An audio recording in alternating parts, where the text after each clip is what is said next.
Los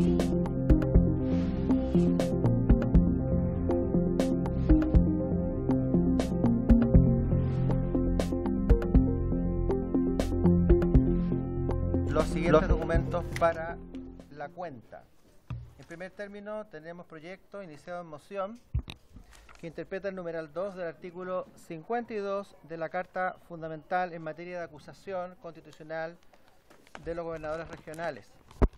El proyecto iniciado en moción que modifica la Ley Orgánica Constitucional del Congreso Nacional para incorporar la obligación de realizar exámenes periódicos de detección de uso de drogas y sustancias psicotrópicas en diputados, senadores y trabajadores parlamentarios.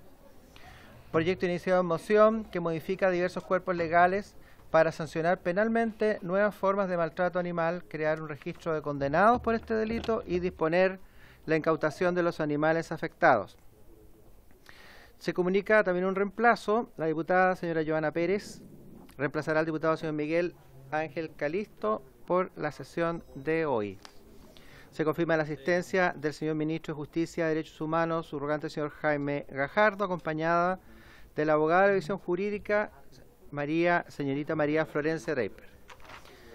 Por su parte, habiendo sido invitado para esta sesión, el profesor señor Francisco Javier Vergara-Rast agradece la invitación, pero declina por compromisos adquiridos con anterioridad. Por su parte, el de gabinete del señor Director General subrogante de la Policía de Investigaciones de Chile se excusa de asistir a la sesión de hoy e informa que asistirá como su representante la jefa de jurídica, prefecta inspectora, señora Marisela Gárate Vergara, y la acompaña la profesional señora María Inés Vice Díaz de la Vega. Por su parte, también habiendo sido invitada, la teníamos hasta confirmada, pero lamentablemente la señora María Inés Horvitz, consejera del Consejo de Defensa del Estado, académica también, procesalista, a partir del 1 de octubre de eso. Sí. Por el cual se excusa de no poder asistir a la sesión de hoy, por cuanto el horario de la sesión se topa con una actividad académica agendada con mucha antelación. Y agradece la invitación y señala que pueden contar con ella para cualquier gestión en el futuro. Por su parte, Defensoría Nacional, se excusa el señor Defensor Nacional por problemas de agenda, pero están en representación de la Defensoría el señor Carlos Verdejo Galleguillo, el señor Andrés Rojas, el señor Cristian Irarrázaval, el señor Leonardo Moreno, asesor legislativo. Este último participará en forma telemática, señor presidente, como fue ya autorizado. Por su parte, el abogado y académico señor Cristian Maturana se excusa por no poder asistir debido a que tenía compromisos previos, pero sí hace presente que coincide con ciertos planteamientos que hizo el Colegio de Abogados el día de ayer, en el sentido de que el consejero del colegio, el señor Insunza, manifestó, no fue la persona que vino, pero sí mantuvieron el mismo criterio, su parecer contrario a la asignación de procurador común respecto de los querellantes, tema que también ayer se trató, señor presidente, porque ello puede degradar el derecho de participación de las víctimas. El consejero del Colegio de Abogados dice acá, Matías Insunza. La regulación de las normas del Código de Procedimiento Civil podrían ser suficientes, dice, para la designación del procurador. Eso sería todo, señor presidente. Muchas gracias, señor secretario. Se ofrece la palabra sobre la cuenta. Diputada Giles. Muchas gracias, señor presidente. Yo quisiera, por su intermedio, saludar a todas las personas que nos acompañan hoy en estas delegaciones de invitados, pero particularmente, señor presidente, en una constante que me conocen ya quienes han estado aquí antes, quisiera saludar muy especialmente la presencia femenina hoy día. Hace solamente 2 legislaturas atrás comenzó a haber mujeres diputadas en esta comisión, que es considerada una de las comisiones más importantes de la Cámara. Y siempre es bueno recordar que para llegar las mujeres hasta aquí, en cualquier condición, como invitadas o como diputadas titulares, hubo otras mujeres que les abrieron el paso y que si no hubieran estado insistiendo majaderamente en que es necesaria la presencia femenina en todas las instancias, probablemente ninguna de nosotras estaríamos acá. Entonces yo quisiera saludar especialmente, señor presidente, la presencia de todos los invitados, por supuesto, pero muy especialmente la de doña María Florencia, de doña Marisela, porque porque creo que es importante. Ayer hablábamos justamente de la ausencia de mujeres en la mesa. Me parece muy importante el aporte que ellas deben hacer y me parece, por lo tanto, que es necesario saludar su presencia. Gracias, diputada Giles. Se ofrece la palabra sobre la cuenta. La presente sesión número 129 ha sido citada con el propósito de continuar en la tramitación en general del proyecto de ley que modifica diversos cuerpos legales con el objeto de mejorar la persecución penal con énfasis en materia de reincidencia y en delitos de mayor connotación social, que es el boletín número 15.661-07, que está en segundo trámite constitucional, que está calificado por el Ejecutivo con urgencia suma. En la presente sesión vamos a votar en general este proyecto. Se hace presente que la votación en general del proyecto de la presente sesión fue acordada por unanimidad de los miembros en la sesión número 127, celebrada el lunes recién pasado 25 de septiembre, y que también acordamos que el plazo para presentar indicaciones para los efectos del comparado, que hacen mucho más fácil la tramitación, es hasta el día lunes 2 de octubre para comenzar la discusión en particular el día martes 3 y miércoles 4. Contamos con la presencia y le damos la bienvenida al señor Ministro de Justicia y Derechos Humanos subrogante, a don Jaime Gajardo, acompañada de la abogada de la División Jurídica, doña María Florencia Draper, y de la Defensoría Nacional nos acompaña especialmente don Andrés Rojas, don Cristian Irarrázaval y don Leonardo Moreno, que se integrará. Y la Fiscalía Nacional, y lo aprobamos el día de ayer, y agradecemos que se haya hecho un espacio dentro de su apretada agenda al señor Fiscal Nacional, don Ángel Valencia, que expone telemáticamente desde Londres, encontrándose en comisión de servicio en dicha ciudad, y también agradecemos la participación de don Ignacio Castillo, que es director de la Unidad de Crimen Organizado y Drogas Presencial. Y también para exponer en la sesión de hoy queremos agradecer la participación de doña Marisela Garate Vergara, que es jefa de la Unidad Jurídica de la Policía de Investigaciones. Las excusas ya las leyó el señor secretario, y les hacía presente que efectivamente tenemos que en 10 minutos más suspender esta sesión para retomarla a las 15:40. Y como tenemos dos expositores, que es la Policía de Investigaciones y también el señor Fiscal Nacional, plantearles si dentro de los 10 minutos alcanzamos a exponer o lo posponemos a la vuelta cuando retomemos la sesión. Hacerles presente que, como coincide con esta sesión de comisión ordinaria, una sesión especial de sala, tenemos esa obligación de suspender 10 minutos antes y retomar 10 minutos después, conforme al acuerdo de comité. Diputada Giles. Gracias, presidente. Quisiera hacer la sugerencia, presidente, a su arbitrio, por supuesto, que la Defensoría Nacional Pública pudiera tal vez también tener hoy día la posibilidad de exponer, por cuanto entiendo que, si bien ya expuso uno de sus representantes, ellos tienen algunas cosas más precisas que apuntar que pudieran ser interesantes, sobre todo cuando se va a producir la votación en general.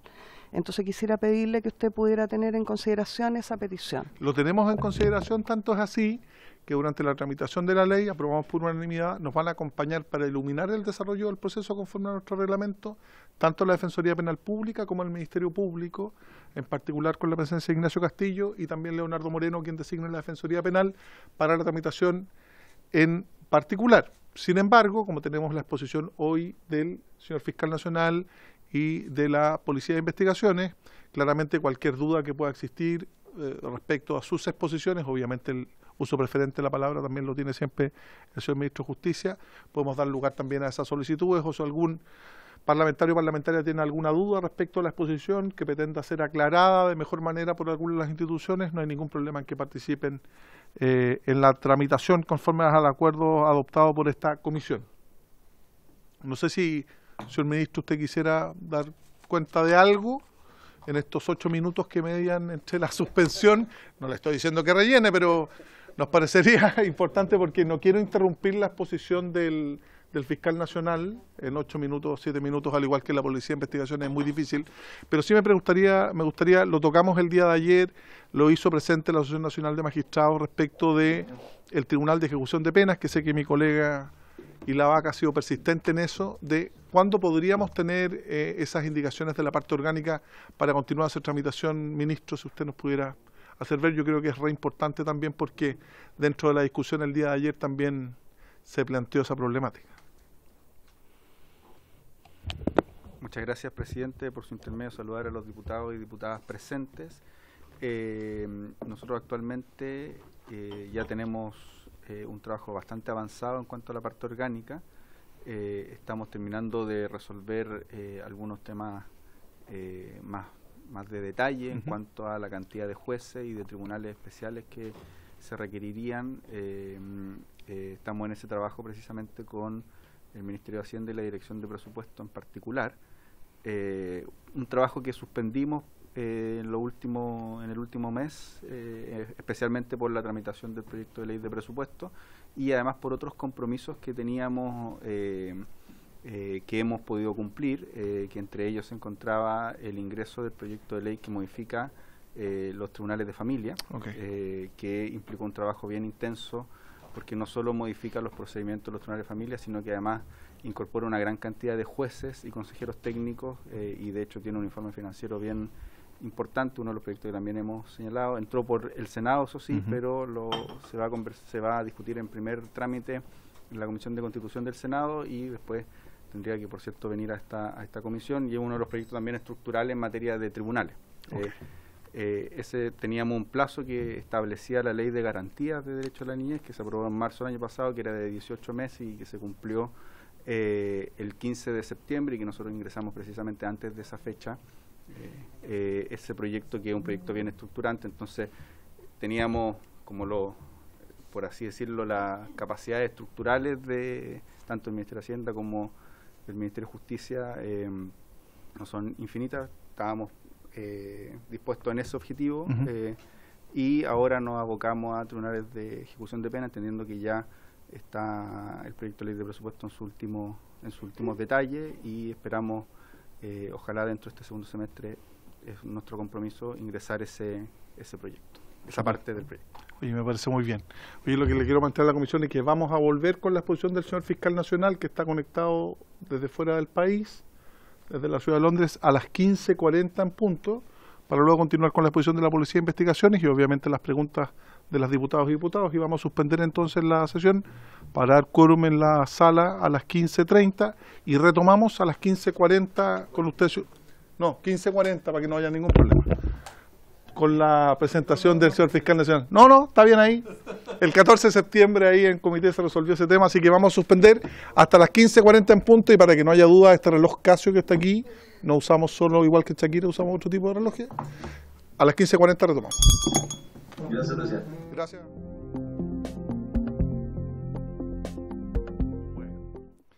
Y entonces, como decía, esta sesión tiene por objeto tramitar, y también vamos a votar en general al final de esta sesión, después de las exposiciones, el boletín número 15.661-07. Agradecemos a todos los invitados que nos hayan esperado para cumplir con esta obligación reglamentaria que nos impone la corporación, y le voy a ofrecer de inmediato la palabra entonces para que pueda pronunciarse o hacer los comentarios que estime del caso respecto a este proyecto al señor fiscal nacional, don Ángel Valencia. Tiene usted la palabra, señor fiscal. Muchas gracias, señor presidente. Por su intermedio me permito saludar a las honorables diputadas y los honorables diputados que integran esta comisión, y además, junto con ello, agradecer que se me hubiera permitido intervenir telemáticamente en esta sesión, en circunstancias que me encuentro, como usted manifestó al inicio de ella, en comisión de servicio en el extranjero. El proyecto de ley que hoy se discute en general en esta comisión es de la mayor relevancia para el Ministerio Público, pues aborda materias que son trascendentales para el quehacer institucional. En principio, y desde luego sin perjuicio de las enmiendas que realiza esta comisión, el Ministerio Público no puede sino valorar positivamente el contenido actual del proyecto, pues creemos que modifica aspectos relevantes del proceso penal que hoy resultan imprescindibles para enfrentar adecuadamente la criminalidad actual del país, y en especial la criminalidad organizada y aquella que es de carácter transnacional. A efectos de facilitar mi presentación, me centraré en 4 áreas que creo son las que engloban este proyecto, que, como se ha dicho en esta comisión, hoy presenta una cierta heterogeneidad de materias. En primer lugar, sobre la reincidencia. Más allá del contenido original del proyecto, del cual fuimos bastante críticos, Hoy día el boletín regula de un modo más restrictivo, y en nuestro entender más sistemático, la cuestión de la reincidencia, estableciendo un estatuto de agravación especial respecto de quien ha cometido varios delitos y regulando de un modo más rígido las reglas de determinación de la pena, para que el juez deba imponer una sanción mayor. Eso nos parece, más allá de las correcciones necesarias, un acierto. Lo mismo sucede con la modificación que se propone al artículo 69 del Código Penal. La ciudadanía suele quejarse, y nos parece que con razón, porque siempre se impone, por defecto y sin mayor justificación, la pena más baja dentro del marco al condenado, algo que desde luego no es así en el derecho comparado. La regla propuesta, en cambio, bueno, no quisiera ser tan categórico como siempre, pero con demasiada frecuencia.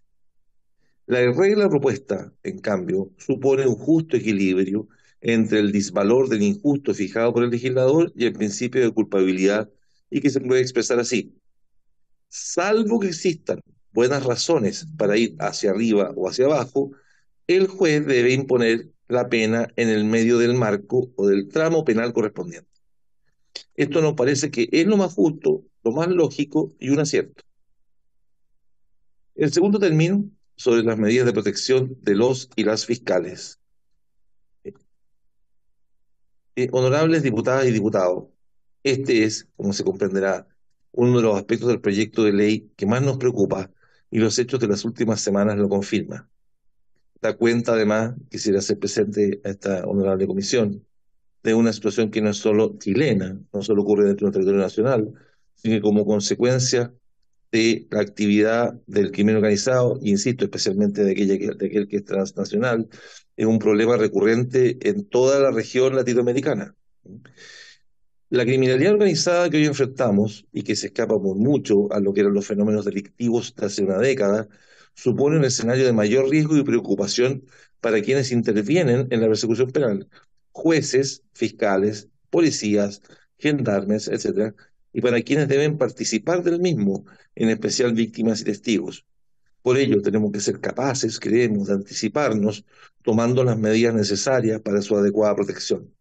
Acabamos de escuchar en una subcomisión dentro del Congreso, dentro de la Asamblea de la Asociación Internacional de Fiscales, la experiencia, las buenas prácticas de la Fiscalía de Fortaleza en Brasil para la protección de fiscales y que surgen como consecuencia de los atentados y de los homicidios cometidos en contra de fiscales. Es decir, surgen como reacción a dichos atentados. No cabe menos que saludar entonces la decisión del Ejecutivo y en consecuencia este trabajo, el esfuerzo y el empeño de la Cámara de Diputados en orden a incorporar soluciones a estos problemas antes de que estos incidentes ocurran y no después de que estos lamentables sucesos hubieran sucedido. En el caso de los fiscales, el proyecto propone 3 medidas de protección que nos parecen muy razonables, por supuesto no suficientes, pero que van en la dirección correcta, y que se aplicarían cuando se trata de fiscales que investigan crimen organizado o que han sido objeto, ellos o sus familias, de amenazas o agresiones, a saber, la participación telemática en audiencias, la anonimización en la presentación de las audiencias y anonimización en los escritos que se presentan en los tribunales. Se trata de 3 medidas que creemos apuntan en la dirección correcta. Sin embargo, pensamos que el proyecto debería ser mejorado, en términos de que las mismas sean propias de una decisión administrativa y no jurisdiccional, pues no vemos que en ninguna de ellas exista un derecho o una garantía de un tercero que pudiera verse afectada y que suponga la necesidad de una autorización judicial. En los días recientes hemos podido advertir el riesgo de que las medidas de protección estén sujetos al buen criterio eventual de un juez determinado. No obstante ello, y a fin de fortalecer el control y buen uso de todas estas medidas, creemos que lo razonable es que el fiscal regional, que mediante una resolución fundada, lo autorice y lo comunique al tribunal. Por lo demás, el tribunal siempre podrá, en razón de sus facultades jurisdiccionales, resolver cualquier incidente que se presente respecto de estas u otras medidas, como por lo demás hoy sucede en todo ámbito en el proceso penal. Finalmente, creemos en este punto que debería buscarse la oportunidad de aumentar la protección de las víctimas, los testigos y los agentes estatales que participan de este tipo de procesos, para lo que estamos muy disponibles para cooperar con esta comisión, a la luz tanto de la experiencia chilena reciente como de la experiencia internacional que hemos podido recabar. En tercer término, a propósito de la cooperación eficaz, en este punto quisiera ser enfático. La manera de comprender y aplicar la colaboración sustancial y la cooperación eficaz en Chile está obsoleta en relación con la nueva criminalidad. Necesitamos contar con herramientas más específicas y, si me permite, más agresivas, a fin de obtener o más audaces, a fin de obtener cooperaciones más sustantivas que permitan penetrar al corazón de la criminalidad organizada. El proyecto, en nuestra opinión, avanza en el sentido correcto, pues reconoce dos tipos de cooperación eficaz, la simple y la calificada, exigiendo que en ambas el cooperador suministre datos o informaciones precisas, verídicas y comprobables que contribuyan al esclarecimiento de los hechos investigados o permitan la identificación de sus responsables o sirvan para prevenir o impedir la perpetración, la continuidad o la reiteración de los delitos o facilitar la práctica de cualquier clase de comiso. Pero sin duda, señor presidente, la más interesante de ellas es la cooperación eficaz calificada, en la que el cooperador tiene que entregar datos precisos, comprobados y verídicos que permitan a. Identificar líderes, jefes o financistas, identificar bienes, flujos de dinero y fuentes de financiación, identificar el lugar donde se encuentra una persona secuestrada o sustraída o liberar a una víctima de trata de personas. Se trata de situaciones que se relacionan directamente con la criminalidad organizada actual o que buscan específicamente hacerse cargo de lo que se conoce como seguir la ruta del dinero, algo que es esencial para desfinanciar a las organizaciones criminales, pero aún más allá, no solo desfinanciarlas, sino que lograr el propósito de que el crimen no reditúe, de que el crimen no rente. Finalmente, dos cosas que me gustaría decir de esto. Por una parte, es importante que este acuerdo de cooperación eficaz sea entre el fiscal y el cooperador y que ello sea lo más vinculante posible. De otra manera, no se logran los adecuados incentivos para que se use esta herramienta. Y, por otra, manifestar que nos parece adecuado que en el caso de la cooperación eficaz calificada, por la importancia que tiene, sea aprobada por el fiscal regional. Pero, además, quiero transmitir que, de ser aprobadas estas herramientas, ellas deben necesariamente regularse de forma detallada en un instructivo general a fin de asegurar su adecuado y correcto uso. Ahora, en cuarto término, sobre otros temas importantes del proyecto, quisiera abordar solo dos aspectos que me parecen importantes también de destacar en este proyecto de ley.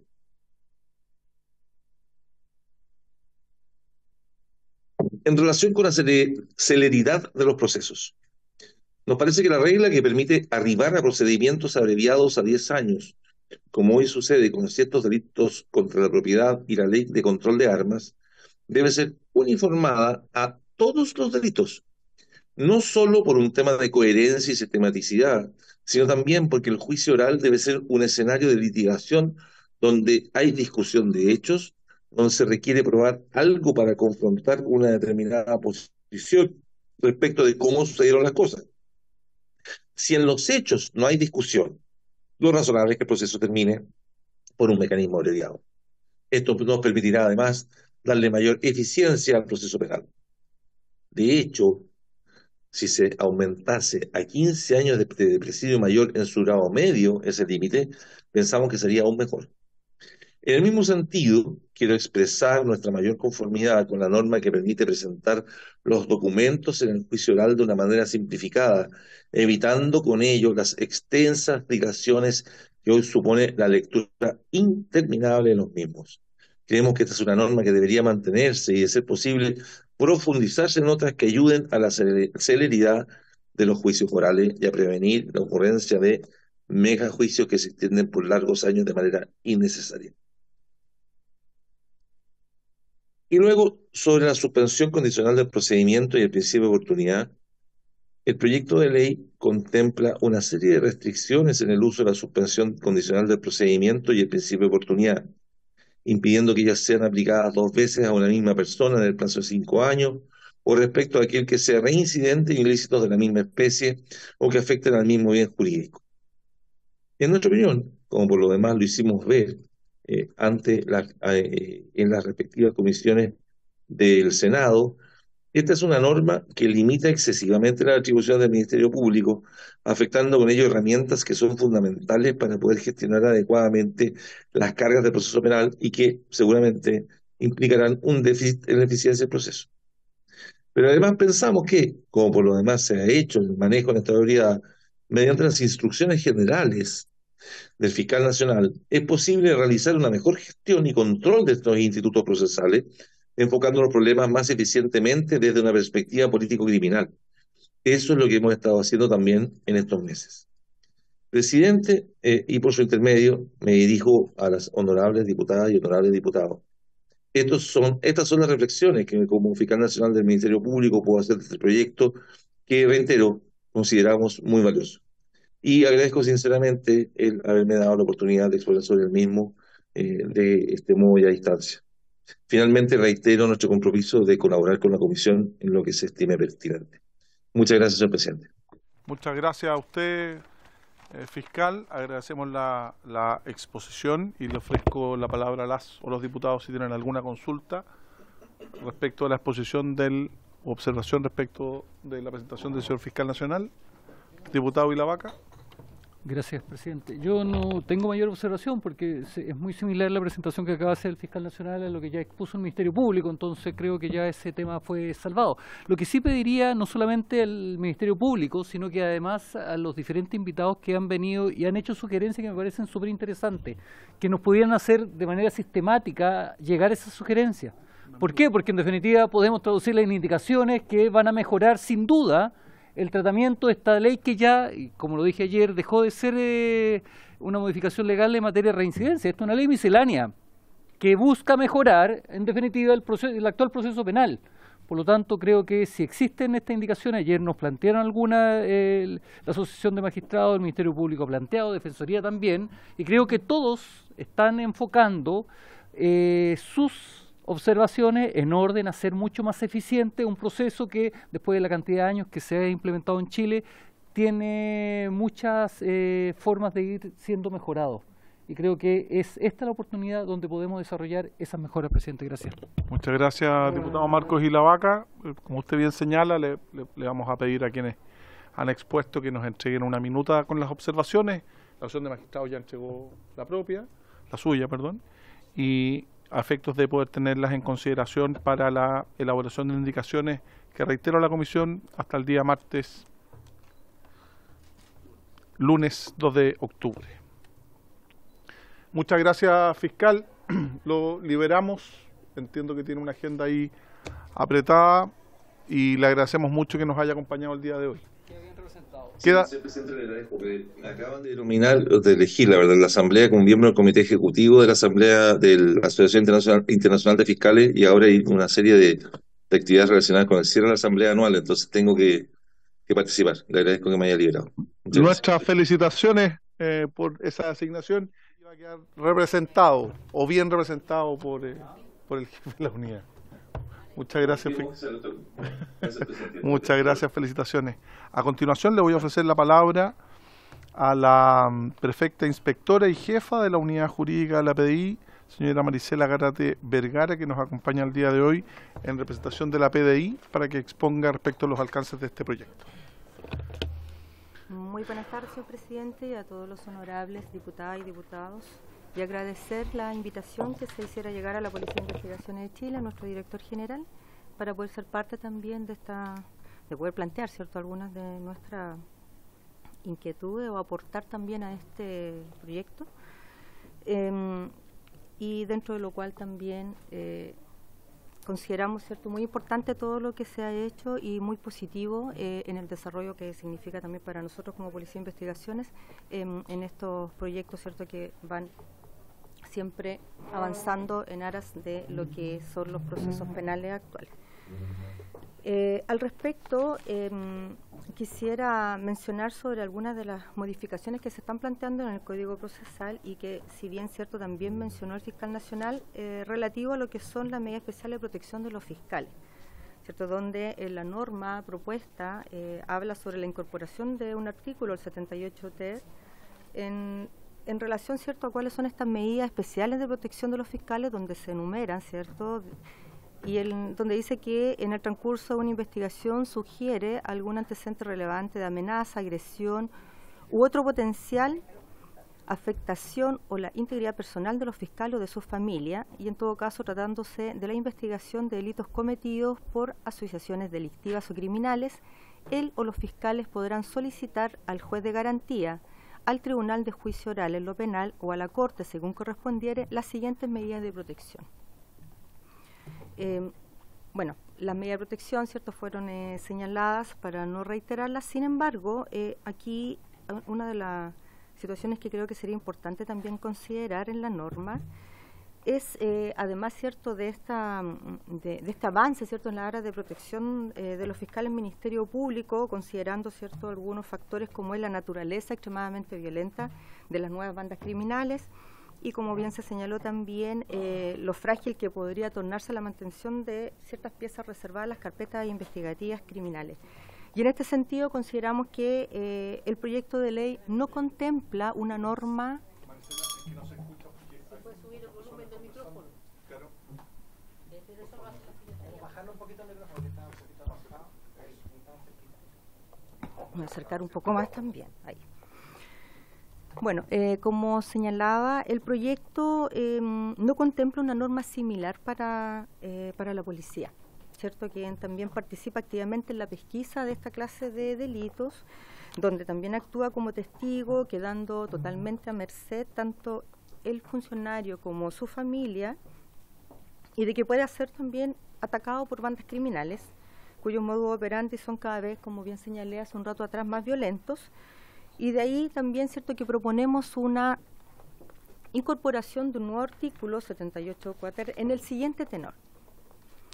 Las mismas medidas de protección contempladas en el artículo anterior podrán ser solicitadas por los fiscales al juez de garantía, Tribunal de Juicio Oral en lo penal o Corte respecto del funcionario policial que haya participado en la investigación de delitos cometidos por asociaciones delictivas o criminales o que haya prestado declaración como testigo en dichas causas cuando sugiere algún antecedente relevante de amenaza, agresión u otro potencial afectación a su integridad personal o de sus familias. Cierre comillas.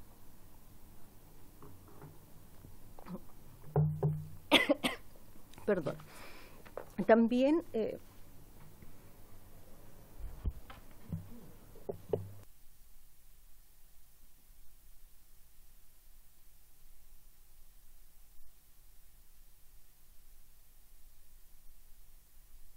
por su parte también consideramos bastante importante y trascendente lo que es el acuerdo de cooperación, ¿cierto?, eficaz calificada, ¿cierto? Como institución también consideramos que esto es un mérito importante al avance.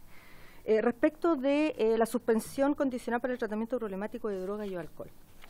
En este caso, ¿cierto?, en el artículo 238 bis, que habla sobre la suspensión condicional para el tratamiento problemático de drogas y o alcohol, se podrá decretar la suspensión condicional del procedimiento con acuerdo del fiscal y el imputado respecto de toda persona que voluntariamente acepte la condición de someterse a un tratamiento por consumo problemático de drogas y o alcohol. La suspensión condicional del procedimiento en estos casos podrá decretarse. Yo voy a mencionar dos de estos puntos que, la letra A dice, si se acredita la dependencia o consumo de drogas y o alcohol como factor determinante para la comisión del delito. Y la letra B dice, si la pena que pudiera imponerse al imputado en el evento de dictarse sentencia condenatoria no excediere de 5 años de privación de libertad.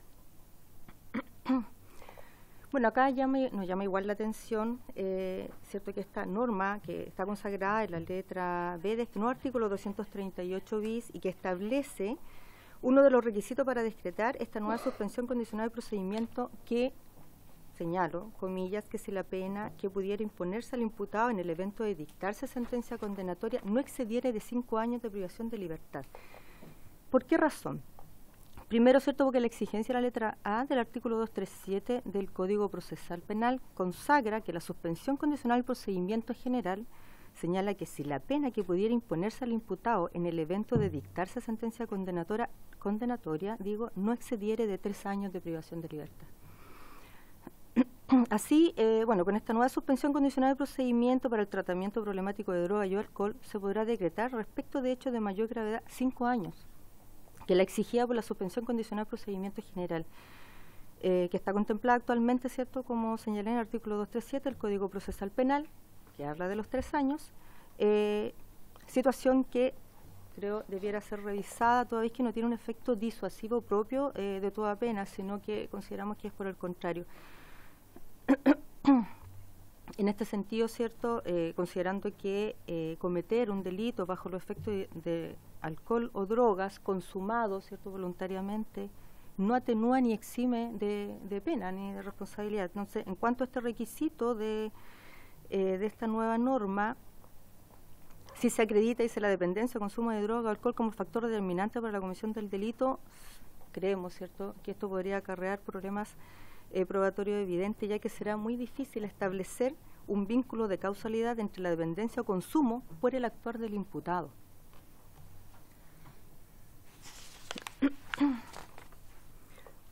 En lo principal, señor presidente, esas son nuestras sugerencias. Muchas gracias, Marisela, por la exposición que nos plantea en representación de la PDI.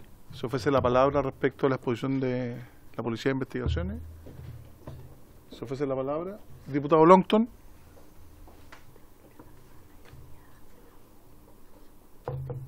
Yo creo que vamos a votar ahora. 15 minutos. No, yo creo que no. Quédate un ratito. Ahí está. Gracias, presidente. Agradecer la exposición de la PDI. En relación a la primera parte de la exposición, se refirió acerca de la protección de funcionarios policiales, que sugirió que pudiera ser incorporado a propósito de la protección de los fiscales, ¿no es cierto? ¿Se entendí bien? Hoy día quisiera preguntarle un poquito cómo ocurre en la práctica. ¿Se ha tenido situaciones de amenazas a la policía, a los policías que participan de estas investigaciones, sobre todo en delitos más complejos, o a sus familias, que hacen muy necesario incorporar esta norma precisamente en este proyecto para resguardar su identidad a propósito del riesgo de sus vidas y la de su familia, considerando además que son funciones muy riesgosas, no solamente lo de los agentes encubiertos, que yo creo que hay que darle un tratamiento y se lo vamos a dar a propósito de este proyecto, pero de los agentes policiales que no son agentes encubiertos y que participan en funciones propias de investigación. Entonces, quisiera que me contara un poquito más en la práctica cómo funciona esto, porque hoy día no tienen, hoy día no se puede pedir la reserva, ¿no es cierto?, de la identidad de estas personas. Eso quisiera, no sé si la Fiscalía nos puede aclarar un poco ahí. ¿Existen causales en que se pueda pedir la reserva de la identidad dependiendo del delito? Hoy día, porque tengo dudas respecto a qué habría que cambiar expresamente para que eso quedara de manera más clara al momento de que la Fiscalía pueda solicitar esto, o si lo solicita o en general no se lo dan, o requiere una norma más clara respecto a eso. Eso quisiera que nos aclarara, presidente. Muchas gracias, diputado Longton. Marisela. Claro, efectivamente, usted habló de la situación, ¿cierto?, de los agentes encubiertos, que también tenemos los agentes reveladores que están contemplados en el artículo 25 de la ley 20.000. No obstante a ello, sí hemos tenido situaciones donde hemos visto funcionarios que han sido amenazados en base a ciertas investigaciones que no necesariamente están ligadas a su condición de agente encubierto o agente revelador. Ocasiones, ¿cierto?, en las cuales la institución ha tomado medidas sobre el caso, se ha dado la protección debida al funcionario y también a su familia. Lo que se ha hecho, como bien señalo, no tan solo en lo relativo a la condición de cumplir con esta facultad o con esta cierta autorización que da el Ministerio Público a los funcionarios policiales para trabajar como agentes encubiertos o agentes reveladores. Entonces, eso es lo que nosotros tenemos pendiente. La institución se ha preocupado siempre de aquel funcionario que ha sido víctima de alguna amenaza, de poder darle la protección necesaria, pero consideramos que eso también tiene que estar estipulado en la ley. No sé si aclaro con él.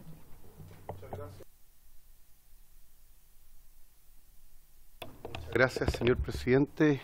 Aprovecho de saludar a los honorables diputadas y los honorables diputados. Solo para complementar la respuesta de la Policía de Investigaciones y sin perjuicio, insisto, de las adecuaciones que esta comisión haga respecto de las propuestas vinculadas con la protección a los fiscales, en este caso a propósito de lo solicitado por la representante de la Policía de Investigaciones. Me gustaría solo recordar que la ley de crimen organizado, la ley 21.577, ¿cierto?, recientemente aprobada por este Congreso, en los artículos 226N y 226O, regula especialmente esta cuestión que, insisto, solamente lo menciono a efectos de que probablemente luego se haga una mejor, digamos, una mejor adecuación a propósito de lo que ha señalado la representante de la PDI. Y en el 226 letra N, insisto, hoy día del Código Procesal Penal, que se incluyó, ¿cierto?, en la ley 21.577, se señala medidas especiales de protección para, entre otras cosas, los agentes, ¿cierto?, encubiertos, los agentes reveladores y los informantes, pero además de los testigos a los testigos que se les dé la condición de protegidos. Ya dice, si me permite leer, presidente, medidas especiales de protección sin perjuicio de las reglas generales sobre protección a los testigos contempladas en este código. En cualquier etapa del procedimiento, el Ministerio Público dispondrá de oficio o a petición de parte las medidas especiales de protección que resulten adecuadas cuando estime, por las circunstancias del caso, que existe riesgo o peligro grave para la vida o la integridad física de un informante, agente encubierto, agente revelador o de un testigo protegido, como asimismo de su cónyuge, conviviente civil, ascendiente, descendiente, hermano u otras personas a quien se le haya ligado por relaciones de afecto, para proteger la identidad, domicilio, profesión y lugar de trabajo de los sujetos indicados en el inciso anterior. El fiscal podrá aplicar las medidas que son las siguientes: que los registros de las diligencias que se practiquen no conste su nombre, su apellido, su profesión, oficio, domicilio, lugar de trabajo, ni cualquier otro dato que se le pueda identificar; que su domicilio para efectos de notificación sea el de la Fiscalía o el del Tribunal; o que las diligencias que tengan durante el curso de la investigación a las que debe comparecer como testigos se realicen en un lugar distinto a aquel en que funciona la Fiscalía y de cuya ubicación no se dejará constancia en el registro respectivo. Y lo importante es que luego el artículo 226, letra O, establece una prohibición de entregar esa información, estableciendo además un delito a quien infringiera esa prohibición. Por lo tanto, que era el sentido de mi comentario, es que probablemente eso nos le llevaría a esta comisión, si así lo estimara prudente, a vincular eso con la propuesta que acaba de hacer bien la Policía de Investigaciones. Súper. Muchas gracias, Ignacio. Se ofrece la palabra. Oye, no habiendo más palabras pendientes y citados para votar en general, vamos a proceder a la votación en general. Entiendo que la Defensoría Penal Pública tenía una observación. Le ofrezco la palabra antes de la votación. Y luego al señor Ministro de Justicia. Gracias, presidente. Diputados, diputadas, buenas tardes a todos y a todas. Con relación a lo que planteaba recién la colega de la Policía de Investigaciones de Chile, y paradójicamente reforzando lo que indica el Ministerio Público en este caso, parece que ya existe sobre esto, y a su pregunta, diputado, existen ya normas que suficientemente cautelan lo que la Policía de Investigaciones requiere. Y un aporte desde la práctica, porque en mi caso soy defensor penal público y estoy todos los días en audiencia. Esto se hace, y esto se hace desde las acusaciones en las cuales se tarjan las informaciones. Luego habrá que ver qué se hace con esa información o no y qué medidas se toman cuando eso no ocurra, pero no es un tema legal, creemos nosotros. Y luego en tribunales, en los juicios, normalmente existen variados sistemas de protección a testigos, desde el uso de biombo hasta caracterizaciones, declaraciones por videoconferencia, o bien derechamente la prohibición que ha planteado mi colega Castillo de divulgación con la exposición de un delito. O sea, eso creemos que ya existe, no creemos que haya que hacer algo en particular en este proyecto. Y una apreciación adicional antes de que Cristian plantee otras cosas, y también referido a lo que la colega de la PDI señala. No hay que confundir suspensión condicional con condena. ¿Ah? Lo que ha planteado la colega, creo, tiene un error, que es discutir que esto es una sanción. Esto no es una sanción. ¿Ah? Y lo otro es que parece que promover los tribunales de tratamiento de droga es una de las grandes bondades de este proyecto. Hoy día no existe regulación sobre esto y hoy se está haciendo. Y además el vínculo entre droga y delito ni siquiera lo hace un juez. Lo hace una dupla técnica del SENDA. en lo cual no tiene participación alguna ni la Fiscalía ni la Defensoría, sino que son psicólogos y asistentes sociales, de manera que tampoco parece, digamos, correcto la apreciación en esa parte, digamos. Muchas gracias. Le ofrezco la palabra entonces a Cristian Irarrázaval, que va a hacer algunas precisiones breves. Muchas gracias, señor presidente. Sí, yo simplemente quiero hacer algunas observaciones generales muy breves sobre el proyecto, ¿ya? Si bien nosotros entendemos que el proyecto tiene algunas cosas positivas, ¿cierto? La cooperación eficaz, ¿cierto? Los tribunales de tratamiento de drogas, etcétera. También tenemos algunas prevenciones sobre cómo están redactadas algunas de las normas que creemos que pueden generar desajustes en el sistema procesal penal. Y quisiera simplemente dar un apronte de algunas de esas cosas para que durante la discusión en particular la vayamos teniendo presente, y ojalá que nosotros también tenemos que tener un rol siempre complicado, ¿cierto? Acá de que aparecemos como que estamos poniendo un tapón, pero nuestro interés no es taponear, nuestro interés es simplemente asegurarnos acá de que las normas que salgan también tengan en cuenta los intereses de las personas que están siendo procesadas por delitos, ¿cierto? Que no todos terminan siendo declarados culpables, y muchos son ciudadanos que se han enfrentado al poder penal del Estado. Entonces, muy sencillo, miren, por ejemplo, el aumento de la pena a las lesiones menos graves. ¿Qué implica esto en la práctica? Pongámonos con un caso concreto. Una señora, lo dijo el nacional, pero lo quiero explicar bien. Una señora de 60 años que le pega una cachetada al hijo de 16, ¿ya? En contexto de un conflicto intrafamiliar. Esa pena, por el artículo 494, número 5 del Código Penal, automáticamente vas a hacer lesiones menos graves. Lesiones que ahora se le está subiendo la pena. Hoy día partían 61 días. Ahora a partir en 61 días, pero se elimina la pena de multa, y no hay posibilidad de pena de multa en este caso, ¿ya? Segundo, por la agravante del artículo 400 del Código Penal, esta pena se sube en un grado, se aumenta en un grado. O sea, la pena mínima para la cachetada de la señora va a ser 541 días, un año y medio, y va a llegar hasta 5 años, ¿ya? Después, por la aplicación del artículo 69 nuevo, que se quiere cambiar, el juez va a tener que tener motivos especiales para bajar de la mitad de la pena, ¿cierto? Que en este caso va a ser 3 años y un día. Eso genera una serie de problemas, no solamente en cuanto a la cuantía de la pena, sino que también a las salidas procesales. Si usted lee el artículo 237 del Código Procesal Penal, dice que prohíbe la suspensión condicional en el caso de que la pena que se pudiese imponer excede 3 años. En este caso, la pena que se pudiese imponer excede 3 años. O sea, no hay suspensión condicional para la señora. Tampoco hay acuerdo reparatorio, porque se prohibió por la Ley de Violencia Intrafamiliar. Tampoco hay principio de oportunidad, porque la pena mínima que exige el principio de oportunidad, o sea, la pena mínima del delito, la pena máxima, perdón, no puede ser a presidio menor en su grado mínimo, ¿cierto? Entonces, se nos van a generar una serie de problemas también procesales a partir del exceso de las penas. Y sobre lo que dijo el fiscal nacional, antes me gustaría hacer una observación en este sentido. El fiscal nacional dijo: en Chile, a diferencia de la legislación comparada, ¿ya?, los jueces parten del mínimo. ¿Por qué los jueces parten del mínimo en Chile? Miren, un ejemplo. En Alemania, en México o en Argentina, son los 3 casos que tengo acá, para poner un país con tasa de delincuencia más baja, un país con tasa de delincuencia más alta y un país similar al nuestro. La pena de un delito como este de lesiones partiría en 1 mes en el caso de Alemania, 1 mes en el caso de Argentina, 3 meses en el caso de México. Aquí va a partir en 18 meses. Entonces, esa es la razón por la cual en Chile los jueces a veces parten del mínimo, porque lo que pasa es que los jueces no quieren condenar a la señora que le pega una cachetada al hijo a 18 meses, ¿cierto? Ese es el tema. Entonces, eso es lo que les pido tener presente durante la discusión particular. Y segundo, muy brevemente, señor presidente, si me da unos minutos más, hay algunos para ajustes, me parece que, o sea, hay cosas que son positivas, por ejemplo, la protección a los fiscales. Evidentemente nosotros empatizamos con la situación y entendemos que eso es necesario, pero hay que ponerle un estándar. O sea, la norma dice afectación, lo lógico sería algún tipo de amenaza, ¿cierto?, que sea seria o verosímil, porque sí genera un efecto, a diferencia de lo que decía el fiscal nacional, y yo discrepo, sí genera un efecto en el proceso y para los intervinientes no saber quién es el fiscal que lo está procesando, no saber quiénes son los policías que están, ¿cierto?, que estuvieron involucrados en la actuación o la investigación. Está bien protegerlo, evidentemente, nosotros no nos oponemos a eso, pero hay que poner un estándar simplemente para que opere esas protecciones. Lo mismo sobre el tema por ejemplo, del testigo hostil, ¿cierto? Está la norma del testigo hostil que va a permitir hacer al Ministerio Público, porque es el que presenta la mayoría de los testigos, ¿cierto? Nosotros casi nunca presentamos testigos porque no nos dan los medios para andar buscando testigos tampoco.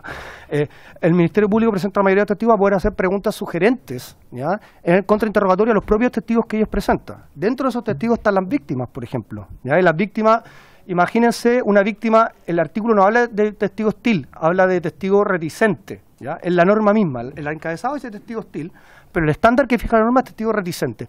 ¿Qué pasa si es un delito sexual y la víctima no quiere, por ejemplo, declarar con lujo de detalle, digamos, cómo fue el delito? El fiscal le va a preguntar: ¿es cierto que fuiste tocada el día tanto, de tal manera? ¿Cierto? Eso parece que es un problema desde el punto de vista de la revictimización. Entonces nosotros creemos que también hay que tener cuidado respecto de esa norma de cómo se redacta en la redacción final. No es que no opongamos, sino que simplemente hay que tener cuidado de cómo se redacta. Entonces, estos son solamente algunos ejemplos y para cerrar, señor presidente, nosotros entendemos que este proyecto está con suma urgencia y que lo quieren sacar rápido y que tiene cosas positivas, pero lo único que les pedimos es que la velocidad que le pongamos a este proyecto no impida o no impacte demasiado en la calidad y que hagamos un equilibrio entre lo que es rápido y lo que es bueno para que salga un buen proyecto. Gracias. Le tengo que hacer la prevención de que no nos parece que usted califique la labor del legislador, y se lo represento de manera formal como presidente de la comisión. Este es un proyecto de ley que viene en segundo trámite constitucional, que fue tramitado y discutido debidamente en la Comisión de Seguridad Pública del Senado, en la Comisión de Constitución del Senado y también en la sala, y en segundo trámite constitucional acá, y tenemos suma urgencia. Quien califica las urgencias es el Ejecutivo, y yo no puedo dejar pasar, espero, señora Razal, que usted lo comprenda, que se cuestione la labor de un poder distinto del Estado, que es el Poder Legislativo, a quien yo en esta comisión represento. Así que lo llamo al orden, porque no corresponde que exista un pronunciamiento de esa naturaleza dentro de las facultades propias de otro poder del Estado, que es el legislativo. Diputado Vilavaca y diputada Giles. Sí, presidente, adicional a lo que usted acaba de plantear, yo pediría que las personas que vienen a exponer no reiteren las exposiciones que han hecho sus superiores, porque en la misma presentación que usted acaba de hacer, lo que acaba de hacer el señor Irarrázaval fue la presentación, y con el mismo ejemplo el señor defensor, que ese tema ya fue anotado, ya fue exactamente el mismo. Así que yo pediría también, presidente, que las instituciones que vengan a exponer se ciñan efectivamente a quien ha sido mandatado. Nada más, presidente, gracias. Diputada Giles, diputada Cariola, luego. Sí, presidente, con el mayor respeto, como siempre. Yo insistí pública y privadamente en que la Defensoría pudiera tener estas palabras de comentario respecto de lo que estamos viendo, y con el mayor respeto a su gestión. Yo tengo una impresión distinta que quiero simplemente dejarle en acta. Yo no siento que aquí haya habido una contravención a lo que es nuestro rol legislativo, ni mucho menos. Creo que se ha dicho, quizás con un poco de apuro, ¿cierto? Porque saben que estamos a punto de votar, pero lo que se ha hecho es exponer el deseo simplemente de que la suburgencia, que no ha sido discutida, entiendo yo, en ningún momento por el aludido, no sea un obstáculo para que tramitemos con la profundidad necesaria.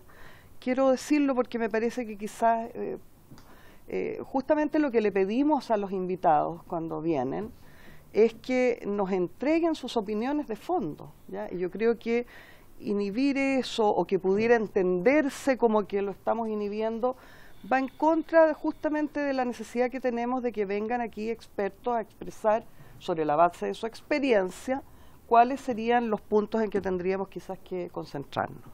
Muchas gracias, diputada Giles. Nada más contrario a lo que usted plantea.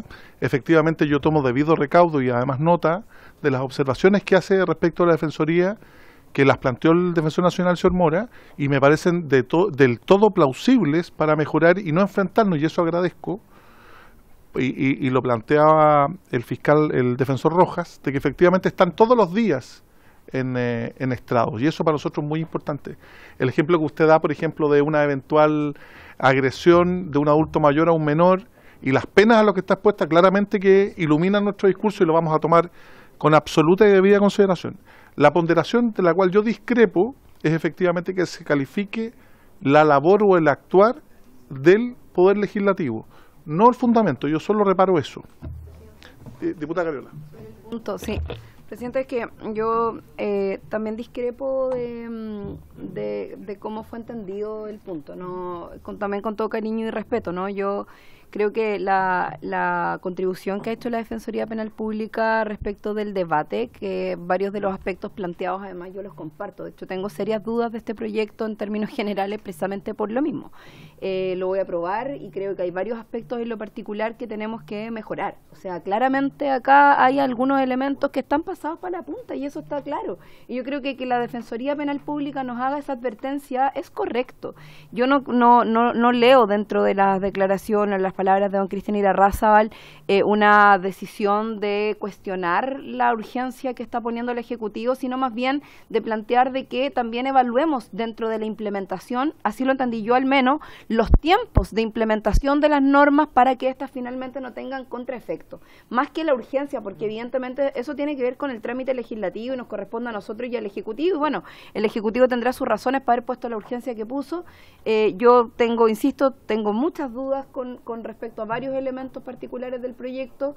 Voy a aprobarlo en general porque hay una propuesta de poder avanzar, pero yo por lo menos recojo muy positivamente y creo que con eso también quería plantearlo porque me parece que un llamado al orden en este caso no sé si viene al caso, considerando que al menos yo entendí el punto de otra manera, no entendí respecto de la temporalidad de implementación de la norma más que la aplicación de la urgencia del Ejecutivo. Entonces quería plantearlo porque quizás ahí también se despeja el punto. Ok, tanto es para esta comisión la importancia de la participación de la Defensoría Penal Pública que nosotros adoptamos un acuerdo unánime de que participen de todas y cada una de las sesiones de la discusión en particular. El aporte que hace y la contribución que hace la Defensoría Penal Pública a través del fiscal Mora o del defensor Mora o el defensor Moreno, que siempre nos acompaña, siempre ha sido muy valorada. Solo en mi calidad de presidente, y esa es una decisión que mantengo, la calificación respecto de la labor legislativa propia, de los mecanismos que tenemos, yo no lo comparto. Y por esa prevención, solo esa prevención hice. Presidente, disculpe, si me permite. No, ya está agotado el punto. Solo apoyarlo, presidente. Sí, pero está bien, pero está agotado el punto, pero hacemos polémica. Apoyarlo. Muchas gracias. ¿Se ofrece la palabra, diputado Longton?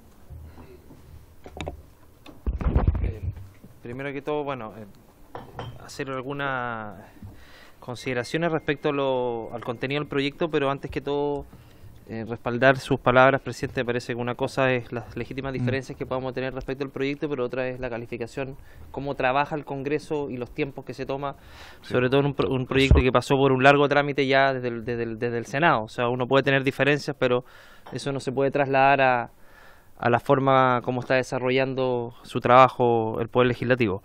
Dicho eso, presidente, yo tengo dudas con respecto a la norma que leyó Ignacio, representante del Ministerio Público, en relación a la efectiva cobertura que podrían tener para los agentes policiales que no sean agentes encubiertos ni testigos protegidos. Porque puede ser que no sean testigos protegidos, o bien los nombres que vienen de los agentes policiales en los mismos escritos, algo parecido que le ocurra a Fiscalía, o respecto a la comparecencia telemática también. O sea, se podría hacer extensivo aquello para no estar sujetos al criterio de cada tribunal a lo largo de Chile, al no tener una norma legal expresa, y eso obviamente que puede producir una indefensión o bien puede producir un riesgo para los agentes policiales. Por lo tanto, creo que podríamos precisar de mejor manera la norma que acaba de leer el representante del Ministerio Público para efecto de hacer extensiva esta protección a los agentes policiales. Eso, presidente. Gracias. Hago presente que además de esa norma de la 21.567, en la tramitación de el delito de sicariato, que lo denominamos así, a instancia del diputado Sánchez incluso, suscribimos una indicación para la protección de todos los intervinientes del sistema también, y que esta tipificación de la conspiración para cometer sicariato por pago o promesa remuneratoria también se pudiera aplicar a todos los intervenientes, a los fiscales, a los gendarmes, a los defensores, y también yo creo que es un avance en esa materia. Así que, dicho eso, y no habiendo más palabras pendientes, vamos a proceder a la votación en general. Gracias, señor presidente. Como así se ha acordado, se procede entonces a tomar la votación en general del proyecto. Don Jorge Alessandri. A favor. A favor, don Jorge. Don Gustavo Benavente. A favor, presidente. A favor, don Gustavo. Tenemos a la diputada Joana Pérez por... Joana no está en este momento. Veamos si llega. Diputada Carol Cariola, por favor.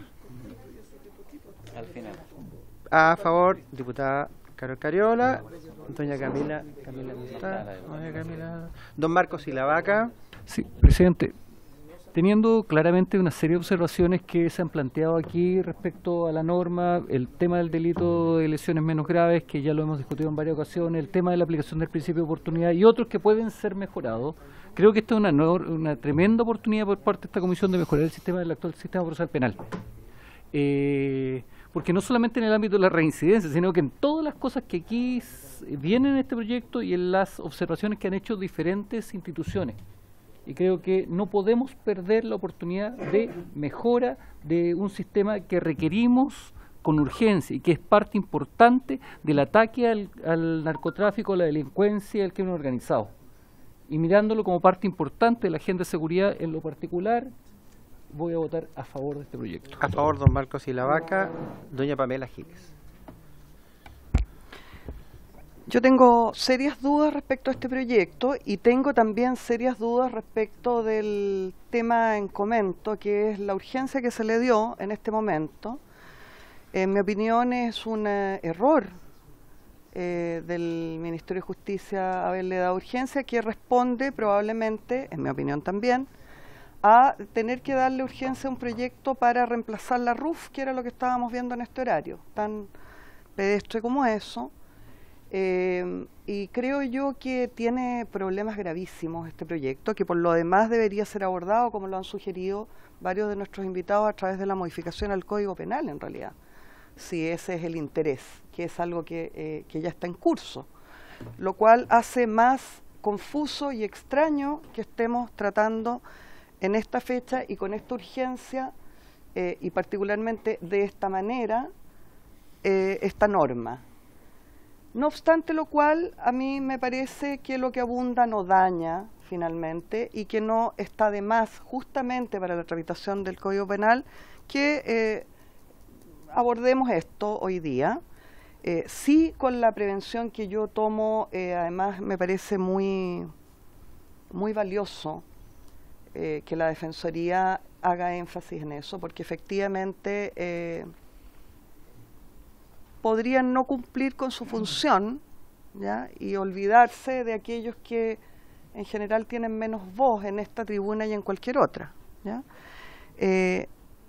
Con muchas prevenciones y encontrando que este es un pésimo proyecto, presentado además por una razón política, con una urgencia que en realidad no corresponde, voy a votar a favor de que legislemos esto. A favor, doña Pamela Giles. Don Andrés Longton. Gracias, secretario. Muy breve, yo creo que hemos perdido un poco el foco. El proyecto es un misceláneo, pero el foco principal tiene que ver con la reincidencia y tiene que ver con lo que pasa hoy día en Chile, que los reincidentes tienen bajas posibilidades, sobre todo, obviamente dependiendo de la pena, de cumplir su pena en prisión. Y la reincidencia es algo que, por lo menos, yo creo que a la mayoría del país tiene absolutamente cansado respecto a quienes cometen delitos reiteradamente con condenas asociadas a ello y no cumplen un día privado de libertad.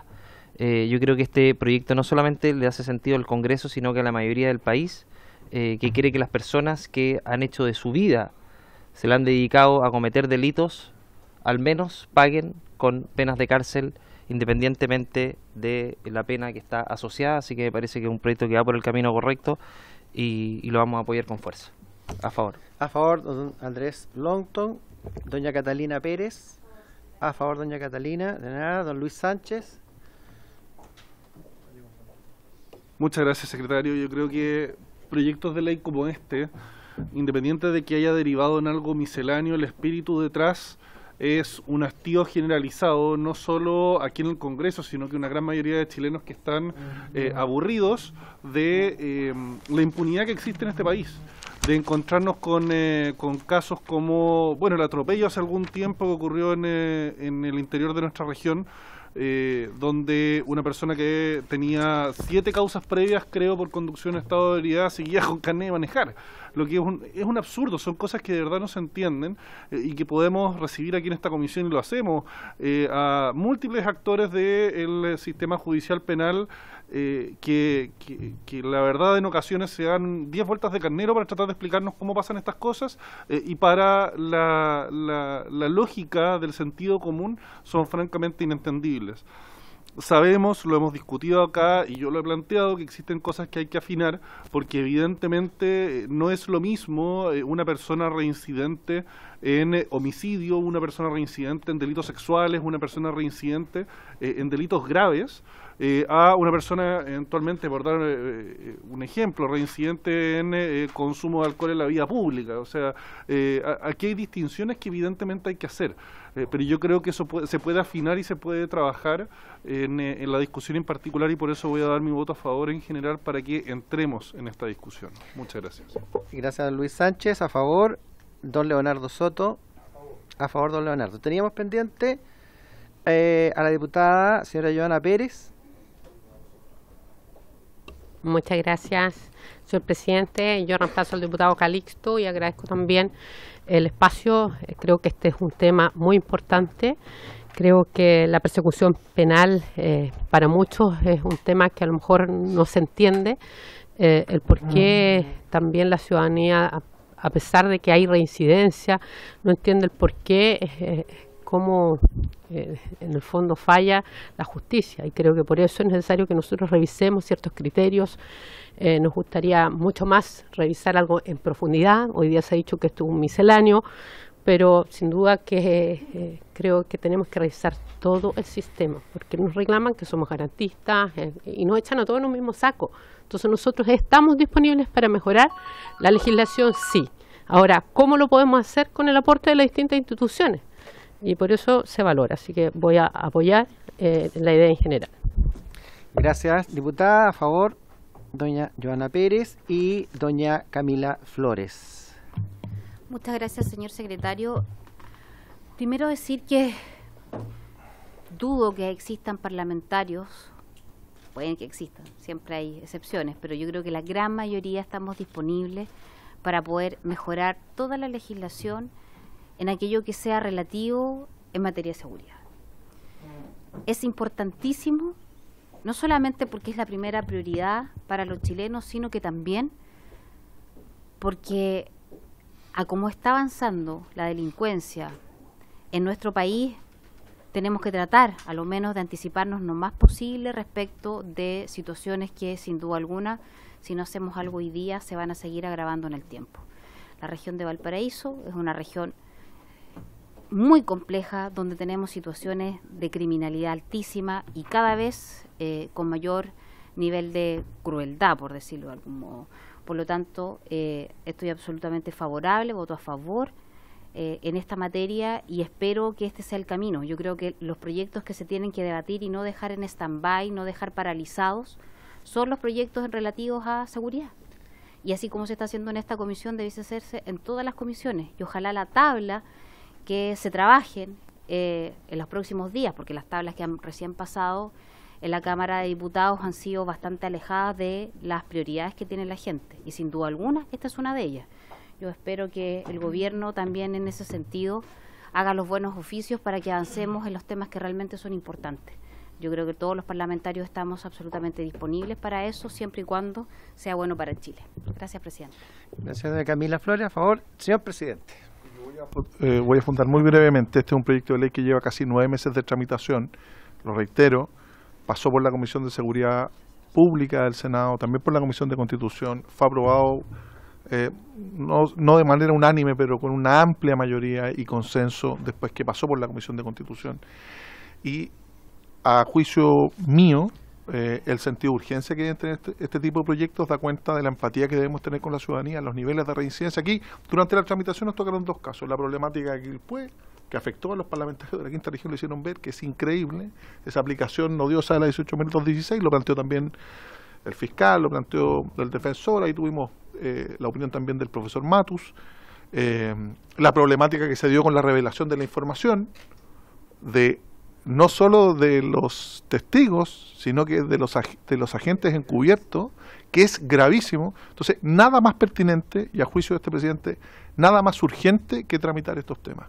Los niveles de multireincidente y la percepción de no solo de injusticia, de falta de justicia que tiene la ciudadanía, que obviamente nosotros tenemos que ponderarla debidamente y llevarla a un buen proyecto de ley, hace justo y extremadamente necesario que lo tramitemos con celeridad y agilidad en la medida, y yo compatibilizo con lo que ha hecho el gobierno, el Ministerio de Justicia, de darle, y a través de SECPRES, de darle la urgencia correspondiente de suma a este proyecto de ley, y yo voto a favor también.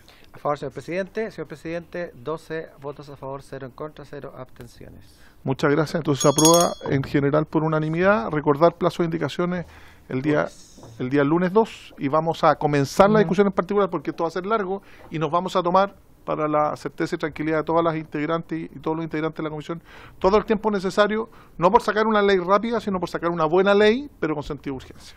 Muchas gracias, y por haberse cumplido el objeto de la sesión, esta se levanta.